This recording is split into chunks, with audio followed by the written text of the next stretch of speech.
44. Le Grand Matin Sud Radio. Le petit déjeuner politique. Merci d'être avec nous, il est 7h44, bienvenue dans le Grand Matin Sud Radio. C'est le moment du déjeuner, petit déjeuner politique. Et ce matin, nous sommes avec Nicolas Dupont-Aignan, qui est, je vous le rappelle, président de Debout la France et député de l'Essonne et candidat aux élections européennes. Bonjour. Bonjour. Bonjour à vous. Bonjour. Dites-moi, qu'est-ce que vous avez voulu dire ? En fait, le plus dingue n'était pas celui que l'on croit au débat du second tour. Avec cette petite boulette, vous pensiez que vous étiez hors micro et finalement, c'était enregistré. Oh, j'ai dit ce que je pense beaucoup de Français découvrent. Je ne pensais pas que ce serait publié, mais qu'importe.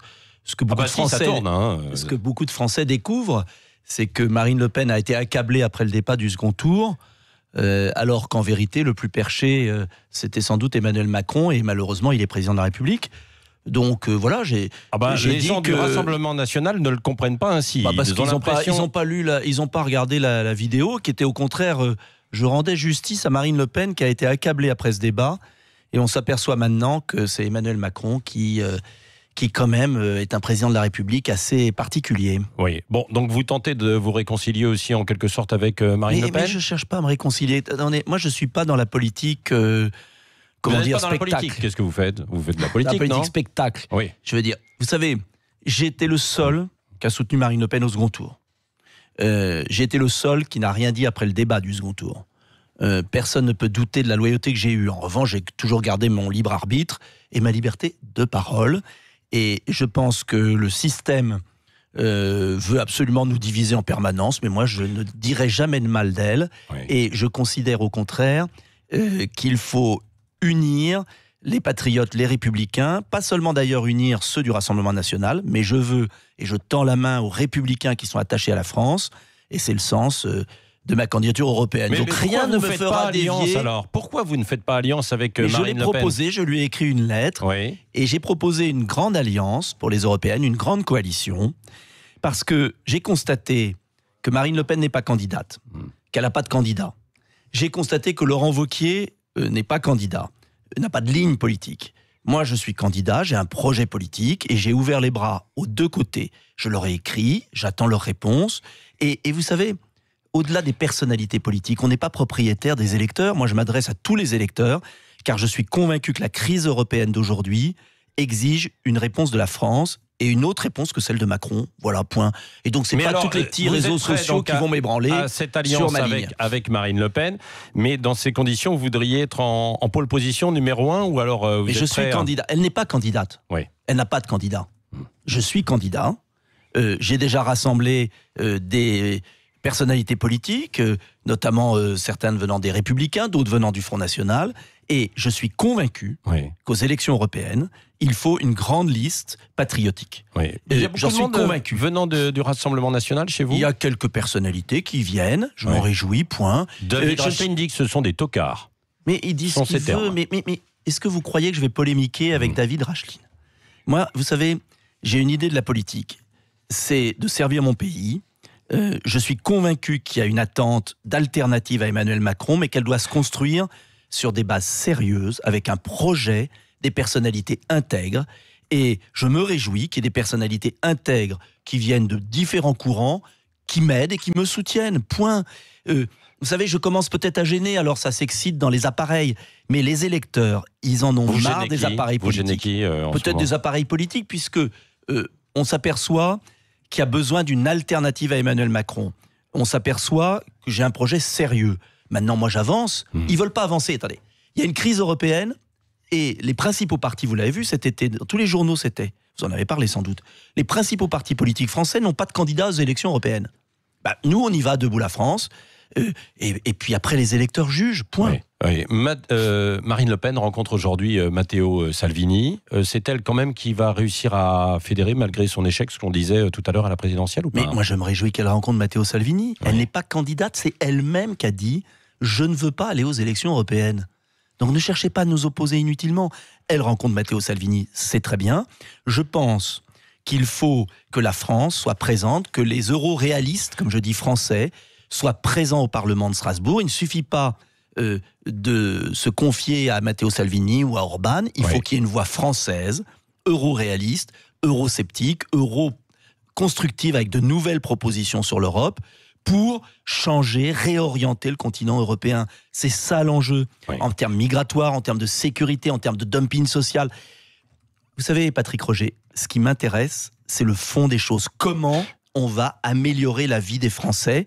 Et je suis convaincu que ça se joue à Strasbourg et à Bruxelles. Il faut changer les règles européennes si on veut résoudre le problème du chômage français, par exemple. Est-ce que vous avez des contacts aussi avec Steve Bannon, le stratège de Donald Trump, qui est en train de fédérer en Europe les formations dites populistes? On a l'impression quand même qu'il est là, il rencontre tout le monde. Eh bien, pas moi. Moi, ça m'intéresse. Je vais vous dire, c'est pas quand même Donald Trump. Ça ne vous intéresse pas ou il ne vous a pas appelé? Ça ne m'intéresse pas. Je vais vous dire pourquoi. C'est pas à Donald Trump de s'occuper de l'Europe. C'est Steve Bannon, aux Français. Et alors, c'est aux Français de prendre en main leur destin. Et moi, je ne suis pas du genre à me confier dans des mains extérieures. Je ne vois pas pourquoi je critiquerais Emmanuel Macron d'être soumis à Angela Merkel et pourquoi moi-même je me mettrais à la solde de X ou de Y. Les Français doivent être libres. Je suis gaulliste, je crois à la liberté de la France. Eh bien, c'est aux Français d'inventer l'Europe de demain. Pourquoi aller chercher le conseiller de Donald Trump? Je le respecte. Pour autant, moi, à Debout la France, on n'a pas besoin du conseiller de Donald Trump pour avoir des idées. On a notre projet, vous pouvez aller sur Internet. On travaille sérieusement et on n'a pas besoin de béquilles ici ou là. Un mot sur l'extrême droite qui a le vent en poupe jusqu'au Brésil, donc avec le large succès de Jair Bolsonaro, 46%, bien placé pour l'emporter. Vous vous reconnaissez, vous, dans le leader brésilien ou pas? Vous pensez que je suis d'extrême droite? Non, je vous pose la question. Écoutez, je ne me reconnais pas dans ses paroles pour l'instant. On verra ce qu'il fera, mais je trouve ça triste que le Brésil en soit là. Je connais bien ce pays, c'est un grand pays et qui vit des choses terribles.